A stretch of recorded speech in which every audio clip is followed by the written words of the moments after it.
ഇന്നൊരു സാറ്റർഡേ ആയതുകൊണ്ട് തന്നെ ഞങ്ങൾ 3 പേര് ഒരുമിച്ച് ലേറ്റ് ആയിട്ടാട്ടോ എഴുന്നേറ്റിട്ടുണ്ടായിരുന്നത്. എല്ലാ ദിവസവും ഒന്നും എഴുന്നേറ്റ് കഴിഞ്ഞാൽ അവനെ കൊഞ്ചിക്കാനുള്ള സമയമൊന്നും കിട്ടാറില്ല. അതുകൊണ്ട് കിട്ടുന്ന അവസരങ്ങളൊന്നും ഞാൻ പഴക്കാറില്ല കേട്ടോ. അങ്ങനെ അവൻ്റെ കൂടെ അത്യാവശ്യം നല്ല രീതിയിൽ സമയമൊക്കെ സ്പെൻഡ് ചെയ്ത് ഒന്ന് ഫ്രഷ് ആയിട്ട് നേരെ കിച്ചണിൽ കയറി കേട്ടോ.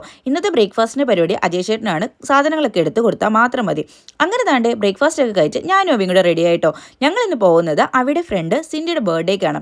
അങ്ങനെ താണ്ടെ അവിടെ ചെന്ന് ബർത്ത്ഡേ ഒക്കെ സെലിബ്രേറ്റ് ചെയ്ത് ഞങ്ങൾ നേരെ പോയത് ആസ്ട്രേലിയക്കായിരുന്നു. കുറച്ച് ഷോപ്പിംഗ് ഉണ്ടായിരുന്നു. ഷോപ്പിംഗ് ഒക്കെ കഴിഞ്ഞപ്പോഴത്തേക്ക് അജീഷേട്ടൻ ഞങ്ങളെ പിക്ക് ചെയ്യാൻ വന്നിട്ടുണ്ടായിരുന്നു. വണ്ടി വെച്ചായിരുന്നു കേട്ടോ അവൻ്റെ റിട്ടേൺ ഗിഫ്റ്റും കാര്യങ്ങളൊക്കെ ഓപ്പൺ ചെയ്യുന്നുണ്ടായിരുന്നത്. അത് കഴിഞ്ഞ് ഞങ്ങൾ നേരെ പോയത് കോസ്മോയിലേക്കായിരുന്നു. ഇതൊരു ബൊഫറ്റ് സിസ്റ്റമുള്ള ഒരു റെസ്റ്റോറൻ്റ് ആട്ടോ. അവിടെ നല്ല അടിപൊളിയായിട്ട് ഫുഡൊക്കെ കഴിച്ച് ഇറങ്ങി. ഇനി നമ്മൾ പോകുന്നത് കുറച്ച് ഷോപ്പിങ്ങിനായിരുന്നു കേട്ടോ. പിന്നെ ഇവിടെ ഇപ്പോൾ ക്രിസ്മസ് ഒക്കെ ആവാറായതുകൊണ്ട് എല്ലായിടത്തും ലൈറ്റിങ്ങും കാര്യങ്ങളൊക്കെ ചെയ്തിട്ടുണ്ടായിരുന്നു.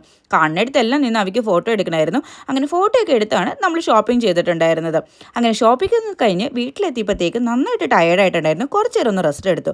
അത് കഴിഞ്ഞ് നേരെ കിച്ചണിലേക്ക് കയറി കുറച്ച് കുക്കിങ്ങും പരിപാടിയൊക്കെ ഉണ്ടായിരുന്നു കേട്ടോ. നാളെ കുറച്ച് നമുക്ക് ഗസ്റ്റ് ഉണ്ട്. അങ്ങനെ താണ്ട് എൻ്റെ പരിപാടികളെല്ലാം കഴിഞ്ഞു. ഇനി ഞാൻ പോയി കിടന്ന് ഉറങ്ങട്ടെ. അപ്പം ഇന്നത്തെ വീഡിയോ ഇത്രേ ഉള്ളൂ. ബായ്.